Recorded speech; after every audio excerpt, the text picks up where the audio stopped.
Di tempat kalian namanya arem-arem atau lontong nih bun. Ini isiannya pakai sambal ati ampla. Enak banget ya, dimakan langsung kayak begini anget-anget atau udah dingin juga enak. Masukkan beras yang udah dicuci, terus kasih santan, air, garam. Aku masaknya pakai mini rice cooker Idealife tipe IL110B. Dia ini multifungsi banget ya dan harganya terjangkau.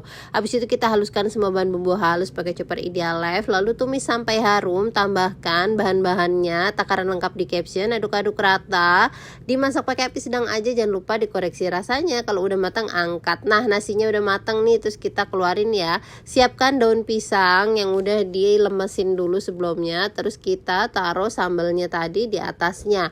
Habis itu kita gulung ya, perlahan, besar atau kecilnya sesuaikan selera masing-masing aja.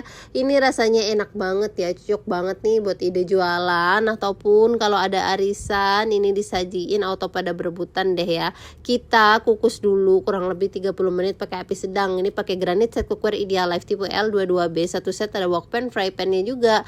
All cookware di video aku pakai dari Idealife ya. Yuk cobain bikin juga di rumah.